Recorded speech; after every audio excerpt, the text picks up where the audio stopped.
தமிழ் வரலாற்று புதினங்கள்னாலே நம்ம நினைவுக்கு வர பேரு சாண்டில்யன். அவர் ஒரு தனித்துவமான ஜாம்பவான். பல வருஷங்களா எப்படி அவருடைய எழுத்துக்கள் வாசகர்களை தன் பக்கம் கட்டி போட்டிருக்குன்னு இந்த அலசல்ல நாம ஆழமா பார்க்க போறோம். சரி, நாம நேரா விஷயத்துக்கு வருவோம். இந்த ஒரு நிஜ சம்பவத்தை கேளுங்க. ஒரு வாசகர் என்ன சொல்றாருன்னா, அம்மா வீட்ல சாண்டிலியன் நாவல் படிப்பாங்க. ஆனா என்ன அந்த புத்தகங்களை தொடவே விட மாட்டாங்க. அது ரொம்ப கவர்ச்சியா இருக்கும்னு நினைச்சாங்க. அதனாலேயே எனக்கு எப்பெல்லாம் சான்ஸ் கிடைக்குதோ அப்பெல்லாம் ஒளிஞ்சு உட்காந்து படிப்பேன். இதுதான் அந்த வாசகரோட அனுபவம். உங்களுக்கும் இப்படி நடந்திருக்கா? கண்டிப்பான வீடுகள்ல இப்படி ரகசியமா படிக்கப்பட்ட இந்த தொடர்கதைகள் அப்படி என்ன மேஜிக் செஞ்சதுன்னு நாம தெரிஞ்சுக்க வேண்டாமா? தமிழ்ல வரலாற்று புதினங்களுக்கு பஞ்சமே இல்ல.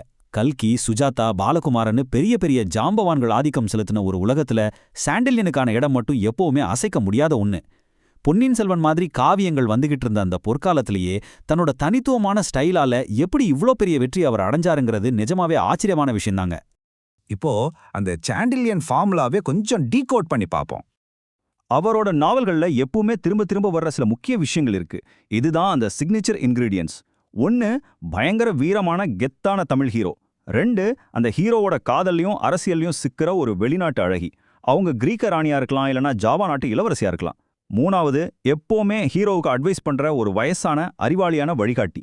கடைசியா உங்களை சீட்டோட நுனிக்கே கொண்டு வர்ற பிரம்மாண்டமான ரகசியமான போர் வியூகங்கள். இது நாளும் சேர்ந்ததுதான் சாண்டிலியன் மேஜிக்.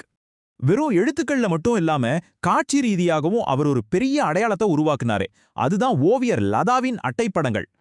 இதை நாம எப்படி புரிஞ்சுக்கலாம்னா, அந்த காலத்துல வந்த மத்த தமிழ் இலக்கியங்கள்லாம் ரொம்பவே கட்டுப்பேட்டியா டீசெண்டா இருந்தப்போ, சாண்டிலியன் ரொம்ப தைரியமா சிற்றின்பத்தையும் காதலையும் தன்னோட எழுத்துக்கள்ல புகுத்தினாரு. அது மட்டும் இல்லாம புத்தக கடைகள்ல பார்த்தோன்னே ஈர்க்கிற மாதிரி கண்களை பறிக்கிற வசீகரமான அட்டைப்படங்கள். இதை தாண்டி வாசகர்கள் எப்படி போவாங்க சொல்லுங்க? இந்த அட்டகாசமான ஓவியங்களை வரைஞ்ச லதா உண்மையிலே யாரு தெரியுமா? அவர் பேரு சீனிவாசன். அழகான கண்களை வரையறதுல அவருக்கு நிகர் அவரேதான். சாண்டிலியன் நாவல்களுக்கு ஒரு தவிர்க்க முடியாத விஷுவல் ட்ரீட்டை கொடுத்தவர் இவர்தான். உங்களுக்கு ஒரு விஷயம் தெரியுமா? வானதி பதிப்பகத்தோட தலைமை அலுவலகத்துல இன்னிக்கும் லதாவோட ஒரிஜினல் பெயிண்டிங்ஸ் 9 அடி உயரத்துல கம்பீரமா சுவர்களை அலங்கரிச்சுக்கிட்டு இருக்கு. இப்போ வரலாற்று புனைவுகள்ல மாஸ்டர் பீஸ்னு கொண்டாடப்படுற யவனராணி நாவலை பத்தி பாப்போம். வேகம், போர் வியூகம்னு ரெண்டுக்கும் சரியான கலவைதான் இந்த யவனராணி. மாபெரும் கரிகால சோழன் காலத்துல நடக்கிற பிரம்மாண்டமான கதை இது. ஒரு சோழப்படை தளபதி, ஒரு கிரேக்க ராணி, அப்புறம் பூம்புகாரை காப்பாத்த போடுற ஒரு நுட்பமான பிளான். பூம்புகார் கடற்கரையில் ஆரம்பிக்கிற கதை அரேபியா வரைக்கும் ரொம்ப சுவாரஸ்யமா நீண்டுகிட்டே போகும். எந்த இடத்துலயும் உங்களுக்கு போர் அடிக்காது, விறுவிறுப்புக்கு பஞ்சமே இருக்காது. கதை மாந்தர்களை பாத்தீங்கன்னா, நம்ம ஹீரோ வீரமான சோழ படைத்தளபதி இளஞ்செழியன், அப்புறம் அந்த கிரேக்க அரசி யவனராணி. இளஞ்செழியனுக்கு சரிநிகர் பலங்கொண்ட யவனத் தலைவன் டைபீரியஸ், இவர்தான் வில்லன். கடைசியா சரியான நேரத்துல வழிகாட்டுற அந்த வயதான துறவி பிரம்மானந்தர். இது மிகச் சிறப்பா எதை விளக்குதுன்னா, நாம முன்னாடியே பேசின அந்த சாண்டிலியன் ஃபார்முலா இந்த நாவல்ல எப்படி கச்சிதமா ஒர்க் அவுட் ஆயிருக்குன்னு தான். காலம் மாறினாலும் சாண்டில்யனோட மவுசு குறையல. இப்போ டிஜிட்டல் ஆடியோ புக் மறுமலர்ச்சி பத்தி பாப்போம்.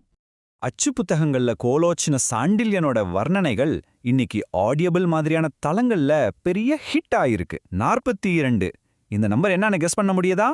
வேற ஒன்னும் இல்லைங்க, சாண்டில்யனோட கடல்புறா நாவல முழுமையா ஆடியோ புக்கா கேட்டு முடிக்க தேவைப்படுற மணி நேரங்கள்.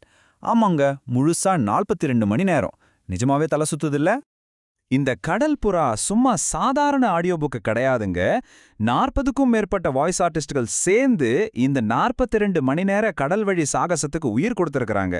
சாண்டில்யனோட அந்த மெதுவான ஆனா டீட்டெயில்டான கதை நகர்த்தலும் காதல் வர்ணனைகளும் இந்த மாதிரி லாங் ஃபார்ம் ஆடியோ புக்குகளுக்கு எவ்வளவு கச்சிதமா பொருந்துதுங்கிறதுக்கு இது ஒரு சிறந்த உதாரணம்.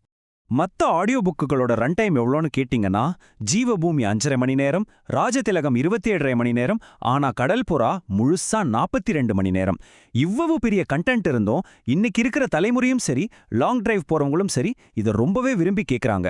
நவீன தொழில்நுட்பம் மூலமா அவரோட படைப்புகள் இன்றும் நம்மளோடவே பயணிக்கிறது ஒரு பெரிய விஷயம் தானே. சரி, கடைசியா உங்களுக்கான ஒரு சிந்தனையை தூண்டுற கேள்வியோட இந்த அலசலை நான் முடிக்கிறேன். தமிழ் வரலாற்றோட எந்த காலகட்டத்தை சாண்டிலியன் ஸ்டைல்ல ஒரு பிரம்மாண்டமான நாவலா நீங்க பார்க்க விரும்புறீங்க? யோசிச்சு பாருங்க. நேரம் கிடைக்கும்போது சாண்டிலியனோட ஆடியோ புக்களை கேட்டு உங்க கற்பனையில அந்த வரலாற்று சாகசங்களை நீங்களும் வாழுங்க. நன்றி.